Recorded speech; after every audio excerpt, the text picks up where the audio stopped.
Let me give you some chilling facts. There are 6 biological warfare laboratories established in Ukraine next to Russia. Air Force, Navy, Putin went all out to strengthen and recreate the Russian armed forces. Even India has said that the security concerns of all countries must be taken into account. You cannot disregard the security concerns of Russia. Knowledge is power. At a time when internet is flooded with information on Russia-Ukraine crisis, it is important to know the crux of the matter. In an attempt to do so, PBNS went ahead and delved in the matter with retired Major General Dr. Gagan Bakshi.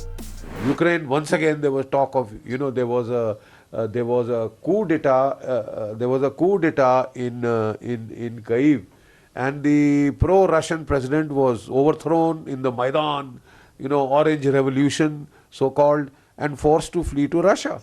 That is when Russia reacted again. It captured Crimea without firing a shot, and it moved into the Donbass. It sent in its army in civil dress, and they had local volunteers, Russian-speaking, who started the fight in the Donbass, in the provinces of Donetsk and Lugansk. Right? This is how it started. Once again, Russia put a lot of sanctions were put on Russia, but Russia didn't care one bit. Now, once again, we have found that they were escalating the situation in that area, and Zelensky, the Russian president, had rented out his territory to NATO and to the United States. Let me give you some chilling facts. There are 6 biological warfare laboratories established in Ukraine next to Russia. They are funded by the American Department of Defense. One is funded by DARPA, Defense Advanced Research Project Agency of the United States. They are doing this biowarfare experiments and research in Ukraine, so that if there is a leak, it will affect the people of Ukraine. How the hell are they concerned? And they were carrying out experiments on bat coronaviruses. Today you understand how severe the coronavirus is in Russia. So they were experimenting with bat coronaviruses, and they were arming the Ukrainian army. They were giving them javelin missiles. They were giving them shoulder-fired Stinger missiles. And with that, they were doing everything possible to needle Russia. Major General Dr. Gagan Bakshi also walked us through the imperative facets involved in the Russia-Ukraine crisis and how the situation has unfolded till now. Why has Russia reacted now? The Russian economy is now stable. They have built up a foreign exchange reserve of $630 billion. The price of oil is going up and up. It has today touched $120 to a barrel.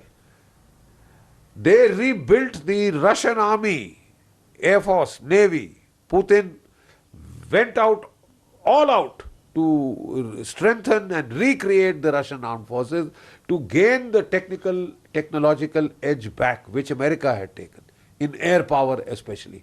Today, Russia has an edge in air power. Russia has an edge in, especially in air defense. The SAM 400 missile, SAM 500 missile, SAM 400 India is also buying. I mean, that can knock any stealth aircraft out of the skies, any UAV out of the skies, any cruise missile out of the skies.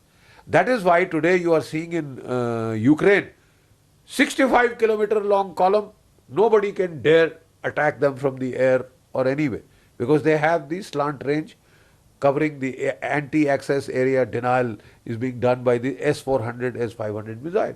So Russia felt strong enough, and then it said, look, now I want written guarantees that Ukraine will not join NATO, because the previous verbal guarantees were absolutely disregarded, right?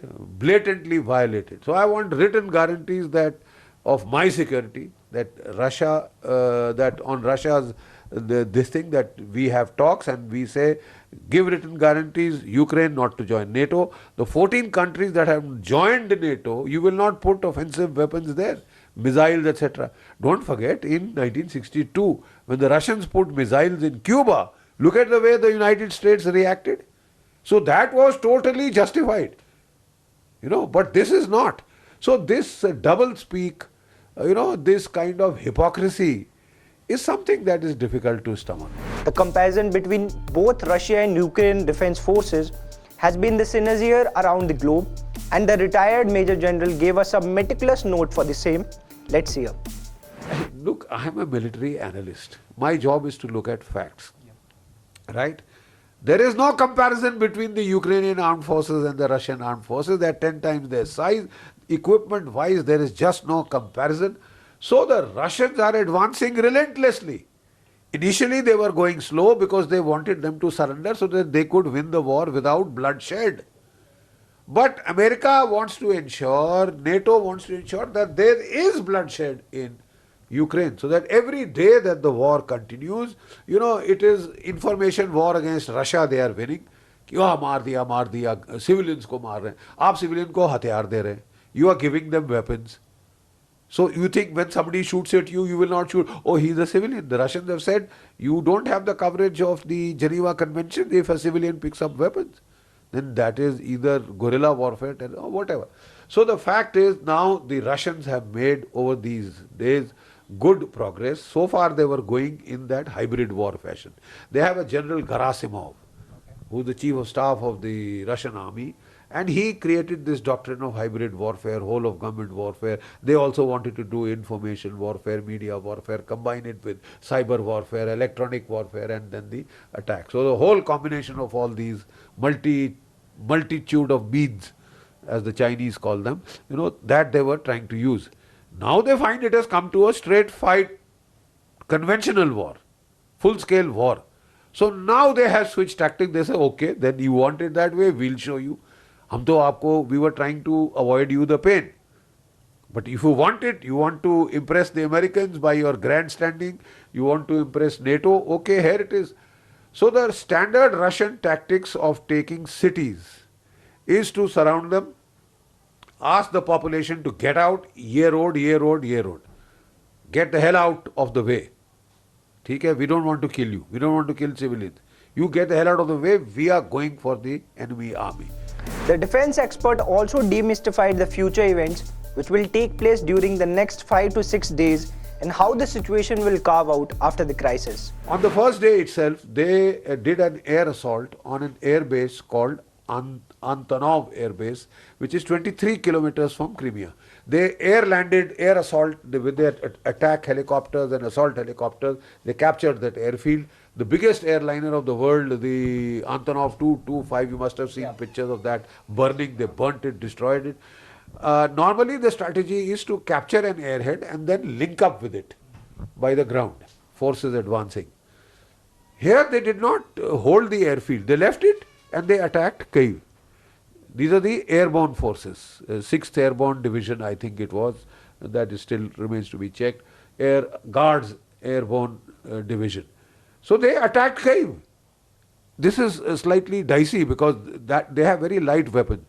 It appears that they had some indication that parts of the Ukrainian army had said, we will surrender, aap aa jao. It will be something like 2014, right? But looks like it was a trick. Because suddenly the Ukrainian army, under American pushing and NATO pushing, fought. And they were ambushed, these people who were expecting that there will be no fight. Russia also had not attacked any civilian center, no civilian population. They had done these precision guided missile strikes only on the military because they were trying to avoid collateral civil damage.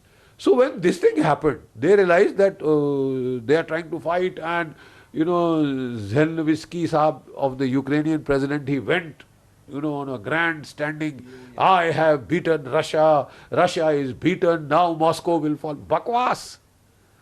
And the Western media, they spread this the impression that we got was that Russia has lost the war, Ukraine has won. This is what is called fake news, this is what is called information operation, this is what is called media war. So the media war, the West and Ukraine have won, there is no doubt.